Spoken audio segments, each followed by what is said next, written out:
Hey everybody, I'm Jamie Poisson. Today we're talking with the Premier of Manitoba, Kinew, a former journalist. Kinew made history 2.5 years ago, becoming the First Nations Premier of a Canadian province, and he has been making headlines recently, wading into the conversation about Alberta separatism, national infrastructure projects, and Indigenous consultation.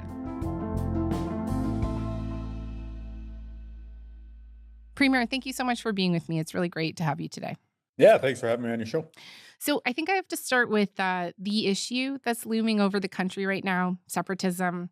You have often spoken about the need for unity amongst Canada's premiers, especially in the face of trade tensions with the U.S. But that unity is really being stress tested right now over Alberta Premier Danielle Smith's decision to hold a referendum on separation.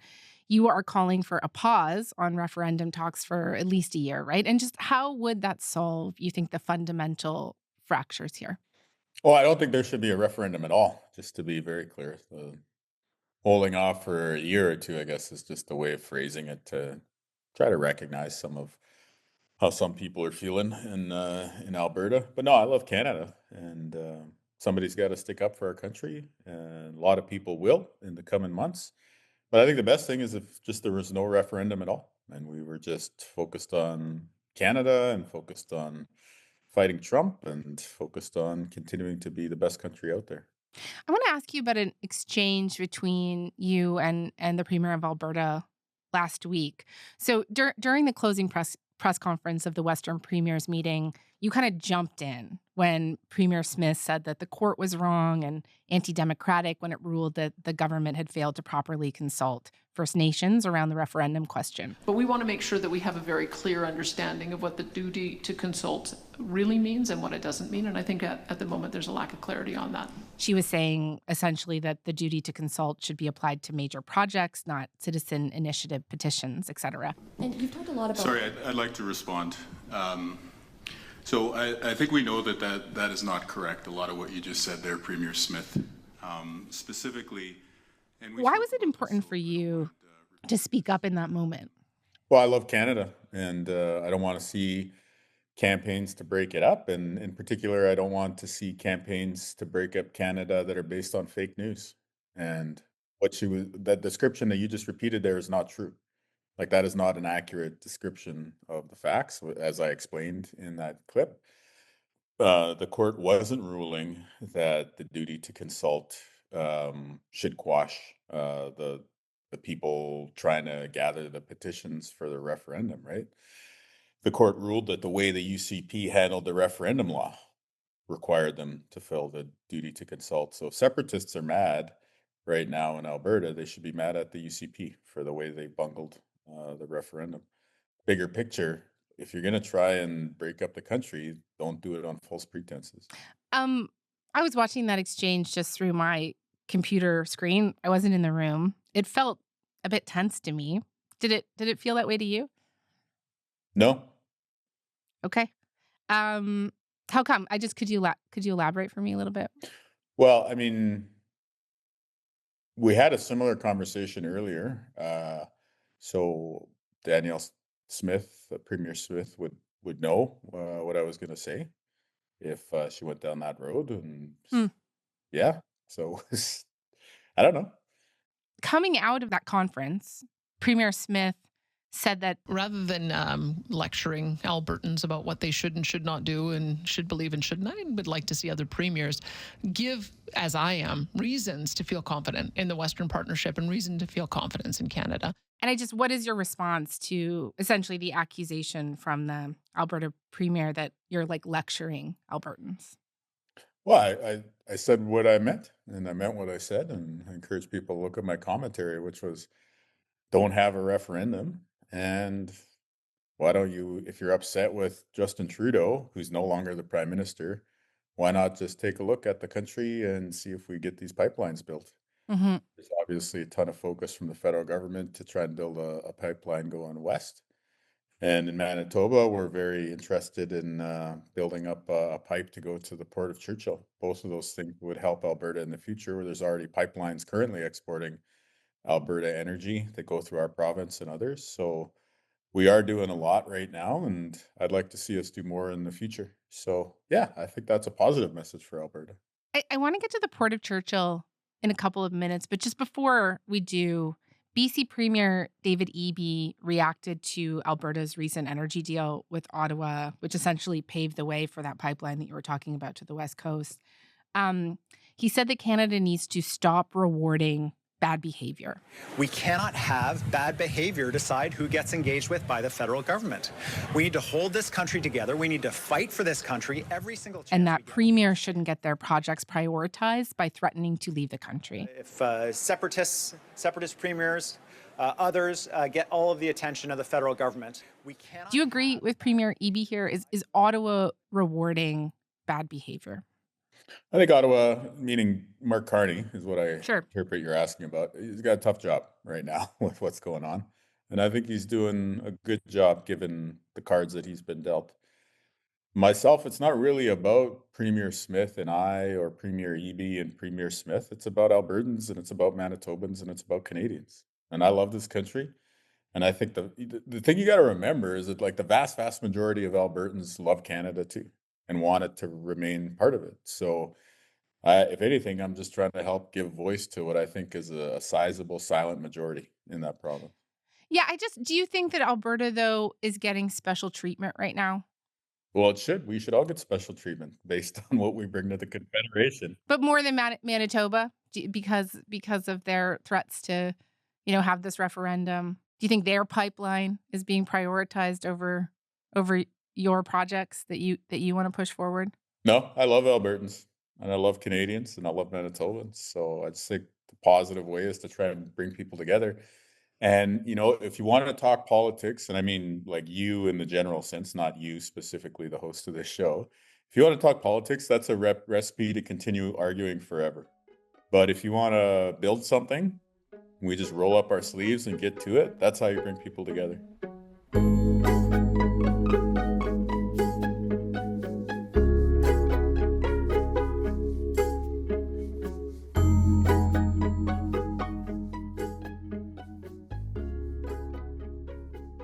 Well, let's talk about the project that you're into, which is, as you mentioned, I'm into a lot of the projects for the record, but yeah, we got one in Manitoba that we're Churchill. pushing. Let's do Churchill, right? It's at the top of fair for me to say it's at the top of your national infrastructure project list. Yeah. But there are a lot of challenges with this potential project, right? You would need expanded rail systems for heavier freight. You'll need all-season road access, and right now the highways end 300 kilometers away from Churchill.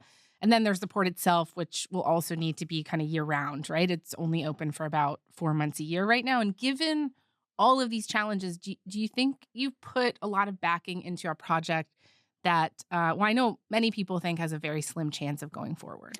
That's just the haters who have other projects they're trying to back. Right?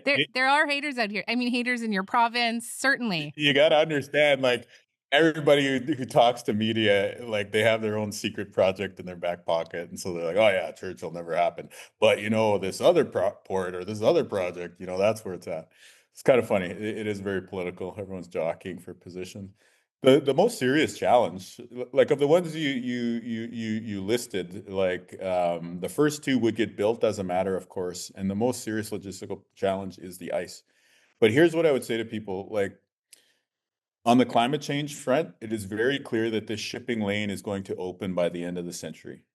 And so this shipping lane will be used by the end of the century in the coming decades. So the question is, for us, knowing that, how much economic activity do we want to pull forward into our time? Or do we want to just kind of wait and let that happen in the future? I think, given what's happening with Trump right now, given what's happening with Alberta's desire to export more energy, I think we should open the shipping lane now. The federal government continuously talks about how they've got like 16 to 20 icebreakers on order that they'll be taking delivery on in the coming years and for the next decade.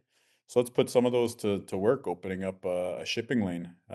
It's all good to use icebreakers to patrol the coasts, particularly the northern coast. It's all good to have icebreakers to keep shipping lanes open for places like the Port of Montreal. So why not the Port of Churchill as well? The Carney government has given this a couple of years to kind of get all of these challenges sorted out here. 4 years, right?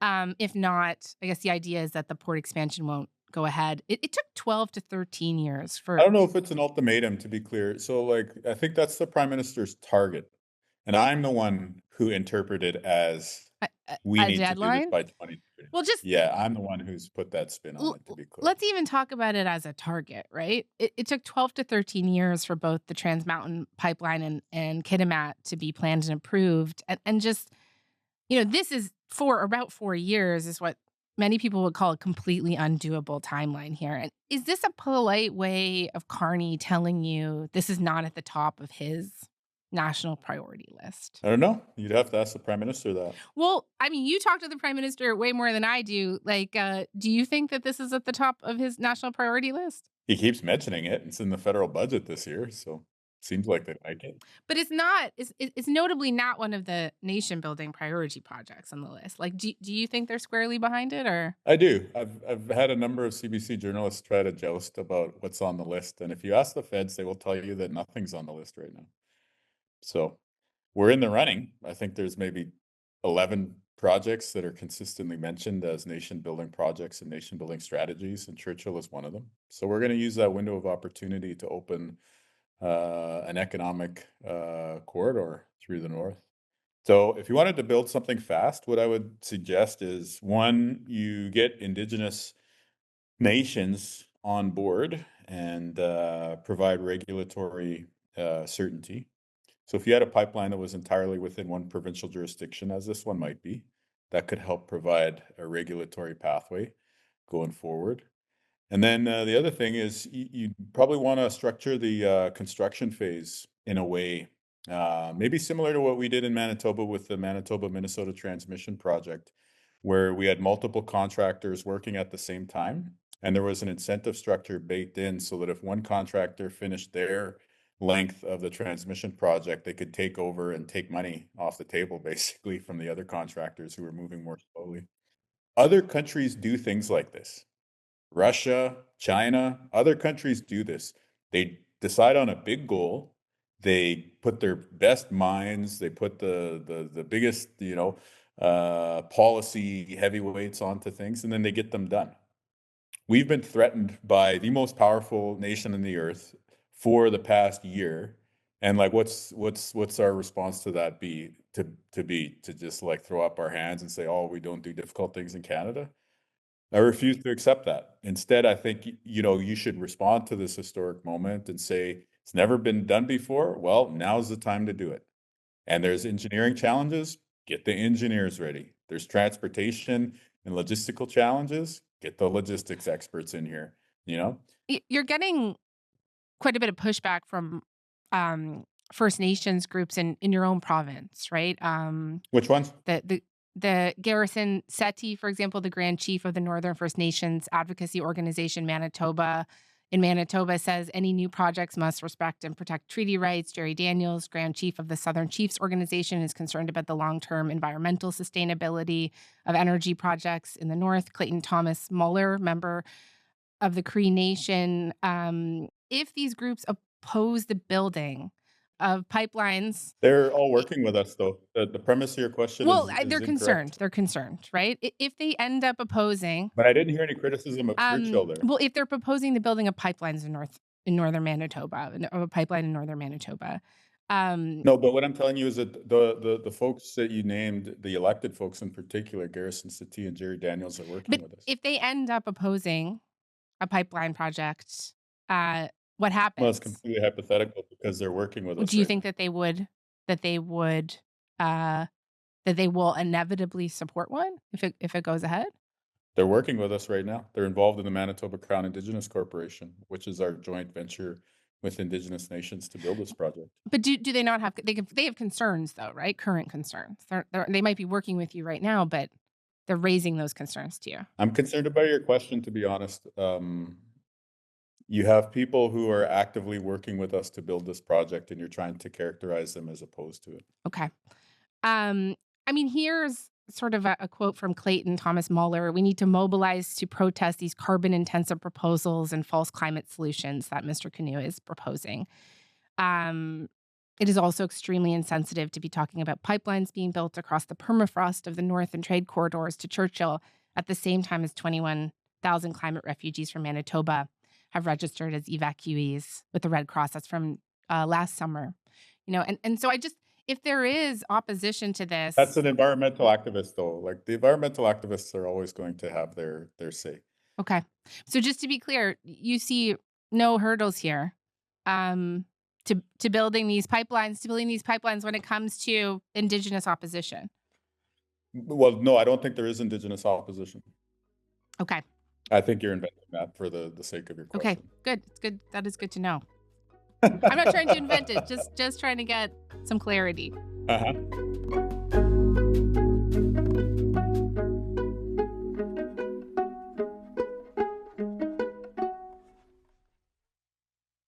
Let's move on to some of your domestic policies.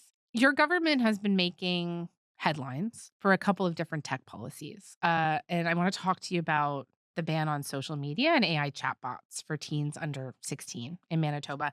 This is something that the federal government is seriously considering. And Saskatchewan Premier Scott Moe says that his province studied this, but ultimately decided against it. Part of the argument is that if the province has acted alone, it would create this kind of patchwork of rules across the country that would not be helpful. And just why did you come to a different conclusion there? Social media is harming our kids. It's harming our whole society, but kids are most vulnerable because their brains are still developing. And we have the capability to act as a province. And so I think we have the responsibility to take action to protect kids. So I've spoken to Minister Miller and folks at the federal level. We have a good working relationship. I wish them well.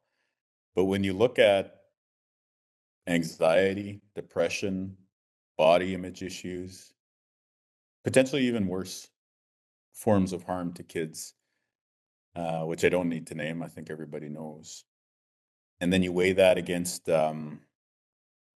passing the jurisdictional buck or pointing at we need time. Like, no, we're going to take the time to do it right, but at the same time, we're not going to look for excuses to take action on something that is very, very damaging to young people and has, I think we would all agree, also damaged our society. Can you tell me more about how you think it's going to work exactly? Like, I've heard you talk about bringing in a commissioner Yep. or a regulator whose job would be to get the tech companies to comply with the ban. And just how confident are you that a provincial regulator will be listened to? I know Australia is having a heck of a time with this right now. Yeah, I think we're looking at quite a bit of a different approach compared to what Australia is doing. Um, yes, we're thinking about implementing a commissioner. And the point there is to have the sort of regulatory back and forth that exists in every other sector of the economy. And the big social platforms and AI platforms are, there's a lot of publicly traded companies in there, publicly traded companies, or they're about to IPO. And publicly traded companies don't like having regulatory or fines hanging over them. And so I think there would be cooperation, just as other companies in the broader economy participate with provincial regulators. And when you get that back and forth, you might see a conversation like consider Alphabet that owns YouTube. And you could say, well, that's a social platform and it's causing harm. But then the commissioner could come in and say, but are you willing to create a platform like YouTube Player for education, which currently exists for the record? I'm just giving this an example of something that they could do within the realm of plausibility. Could you create YouTube Player for education that has no infinite scroll, that has no autoplay, that has no recommendation engine around it? So basically, you remove all of the harmful, addictive parts of the technology, and you make that safe for kids. And then you have a big publicly traded company that's like, yeah, well, that's relatively straightforward for us to do. It's basically just like providing the version of YouTube that was initially available to the public. And that allows us to avoid nasty stories and fines and regulatory compliance headaches. So I think there's a pretty clear path forward. The provinces regulate contract law. We regulate consumer protection. And we're bound by what is in the best interest of our children.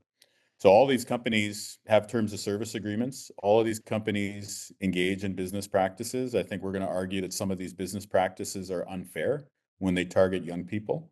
You've probably heard the stories about Instagram. Pretty soon after preteens join the platform, get exposed to all sorts of wild content that is ultimately harmful to them. And so I think that we'll use those tools to take action on an area that we know is going to be very, very harmful to young people in the future. So just to be clear, like you're really wanting to focus on changing the behavior of the platforms themselves? No, I want to ban social media for kids. Um, Yeah, no, I get that. Yeah. But then you also want them to change their own behavior? Yeah, no, I think these social media companies have created a few extraordinarily wealthy men in America at the expense of the rest of our civilization. There is no argument in favor of having social media for kids. So let's start there. Right now, these big tech platforms have no regulation which was designed with them in mind.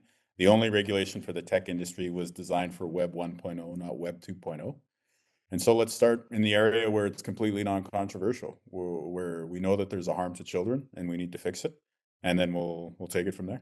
You've also brought a lot of attention to the issue of surveillance and algorithmic pricing, where businesses offer different prices based on consumers' personal data. Manitoba has put legislation forward to try and stop those practices. And I just wonder if you could tell me more about why you think that this is a priority, and just do you also have proof that surveillance pricing is actually happening in Manitoba? Well, think of a tech platform that has a carrot in its logo, and you've got your answer. If Instacart. I mean, I know that there's lots of research on, well, there's some research that this has been happening in the United States. How about the app where you order a vehicle that has a black icon? Uber, yeah, but I mean, the And how data, about like the evidence that I've airlines? seen, I'm How with you. about the I just airlines the with the evidence that blue and I've green seen is logo? I've seen some of this. I've seen the evidence of this in the United States, but nothing here. So I guess one question I have is do you think you may be going out and spending time and energy trying to find a solution to a problem you don't have? No, I'd flip that on its head, and I'd say prove to me that the airlines, the ride-hailing apps, and the grocery delivery services are not engaged in surveillance pricing. Can you prove that? No, but I have not seen any evidence that it's happening here in Canada, right? I haven't seen any hard Well, it evidence. is. Well, look at the airlines. I'm sure you and everyone listening to this have had the Right. experience of getting quoted different fares, right? You could be sitting right next to somebody who paid a different fare on an airline.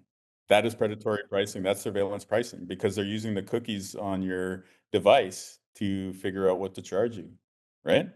And it has nothing to do with an open market, free market, find an equilibrium price that demand meets supply at. This is just an algorithm that's targeting you for your demographic information and is going to charge the maximum price that you're willing to pay, which is very different from the invisible hand that Adam Smith was talking about. This is, in fact, the invisible tech surveillance economy at work. Yeah, I mean, sorry, just that's really interesting what you're saying there because, my understanding about how the airlines work is just like it's not necessarily an algorithm using all of your data to target you very specifically. It's like if you get closer to the flight, they raise their prices. That can be part of it. If certain seats are different prices, I'm not saying I like it, but like, is that what you're looking to go after? Yeah, and Okay. this is extraordinarily popular for the record too.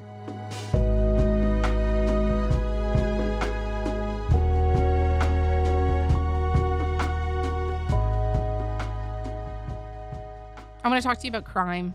You have shared pretty candidly some of your views on crime and public safety last year after the Supreme Court of Canada decided to not impose mandatory minimum prison sentences for possessing child pornography because they prevent judges from individualized sentences based on the facts of the case. For example, one situation put forward could have been that an 18-year-old receives an intimate image of a 17-year-old from a friend. You said about offenders, quote, not only should you go to prison for a long time, they should bury you under the prison. You have said that you are bringing down the hammer on drug dealers and that there should be no mercy for drug dealers. And some people, as you know, especially from the legal community, have taken issue with these comments. A spokesperson for Manitoba's criminal defense lawyer said that you're uttering populist talking points that come from the gut and questioned whether that actually helps society deal with these kind of complex issues. And just, are you concerned at all about how comments like that land? No. You want to tell me a bit more about why? Well, like when I go to a hockey game and I don't agree with the call, I might say something mean about the ref. Right. Is that helpful though? That's life. C'est la vie. Okay. Do you like what the ref does all the time when you watch sports? No, I don't. Of Oh, course there you not. go. But, I guess a premier might be in a different position than somebody watching a hockey game. Yeah. I just, yeah. Okay. So on that, But I'll give you how this would, to consider. Judges are not elected. Should they be accountable? Now, I'm not interfering with the justice system. I'm not trying to release somebody or lock somebody up who would not otherwise be released or locked up, right? And in fact, people would laugh at me in the justice system if I tried to interfere. They wouldn't allow me to do so, right? So there's no interference going on here. But should a judge hear that the general public is losing confidence at times in the administration of justice in our society? Yes, they should. And I'm a democratically elected representative. And one of my rules is to give voice to how people in my province, my constituency, my country are feeling. And that is perfectly appropriate in the separation of powers that we have. The judges don't have to like it. The criminal defense lawyers don't have to like it. But they should be willing to hear critiques of the justice system when we live in a time where the general public is in many cases losing confidence in the administration of justice. I know you just said that you don't think that you're interfering, but you also publicly criticized a judge's decision to grant bail to a driver involved in a fatal crash. Uh, Actually, if you go back to my comments around that time, I think you'll find that I was speaking in general. okay. Uh, you feel like you were saying that the bench, you were kind of coming off of that. You were coming. I mean, I listened to them. You were coming. It really did sound like you were kind of coming out of that decision, the fatal crash decision. But my point holds. You said that judges need to. Well, I don't think it does. If I'm speaking in general on a specific case, then I'm speaking in general. And it is appropriate for an elected official to give voice without interfering in the justice system to the general public's frustration with what they perceive as not just. But when you I'm like genuinely curious to hear this answer. When you do that, when you say like that the bench needs to make decisions based on the world as it is, right? Doesn't that make sense to Do you? you worry that like a premier publicly kind of lecturing judges undermines public confidence in the independence of the judiciary? They're supposed to be independent. They are. They're completely independent. But don't you think the judges should make decisions for the world as it is? Like, isn't that what justice is? It's a question of ethics applied to the real world. Yeah, I mean, yeah. So you agree with the point I I think made publicly? no, I'm not agreeing. It's not Yeah, my you job are. to You just agree. I'm not did. your job to agree. Yeah. Which is fine, right? It's okay to say judges should make a decision for the world as it is. And if people are curious about why I might say something like that, I I started life on a reserve. Okay, there is no police detachment on the reserve where I live. The nearest police detachment would be potentially an hour away. You would have police officers on patrol, great officers who I love talking to and have a good time with. But if a judge were to decide to release someone into their community, does it make sense to apply the same standard as you would in downtown Toronto, where there's going to be police service right around the corner, as you would in northwestern Ontario, where the nearest police station might be an hour away or half an hour away, as the case may be? Does that make sense? I think it does make sense to consider the world as it is and to consider and this is all abstract. I'm not talking about anything that actually happened in my community. Not at all. My community is in Ontario. In fact, it's not in Manitoba. But I'm just giving you an example of how, yeah, people in the general public are smart. The average Manitoban is smart. The average Canadian is smart. And if you hear them time and time again saying that they wonder what's going on in the justice system, well, they're probably not completely wrong. There probably is something that needs to be examined there. And you know what? The judges and the justices have a very, very important role to play in our society. And in many cases, they are going to be making decisions which are unpopular, but which are right and which are just. It's not a popularity contest.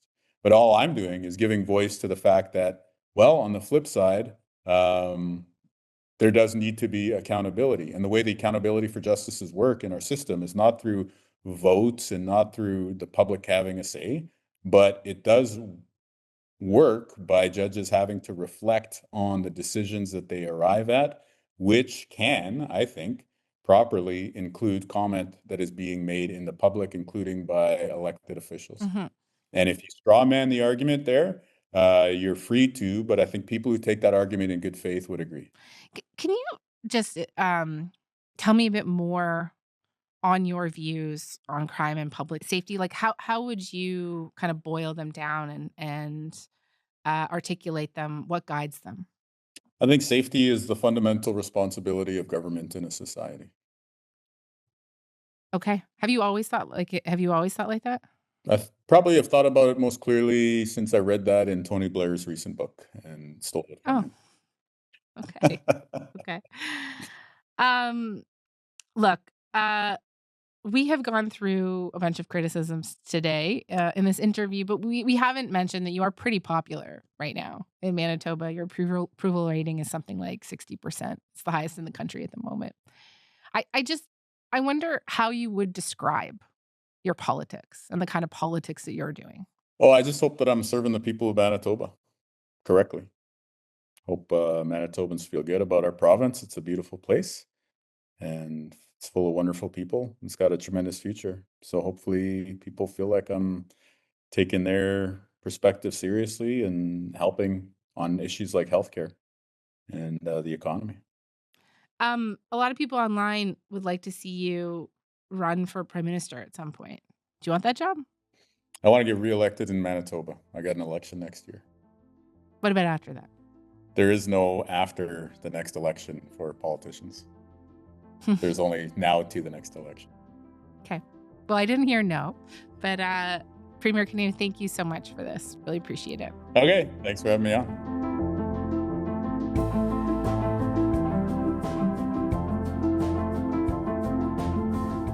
All right, that's all for today. A very big thank you to my colleagues in Manitoba, Ian Fraze and Bartley Kives, for their help here. I'm Jamie Poisson. Talk to you tomorrow.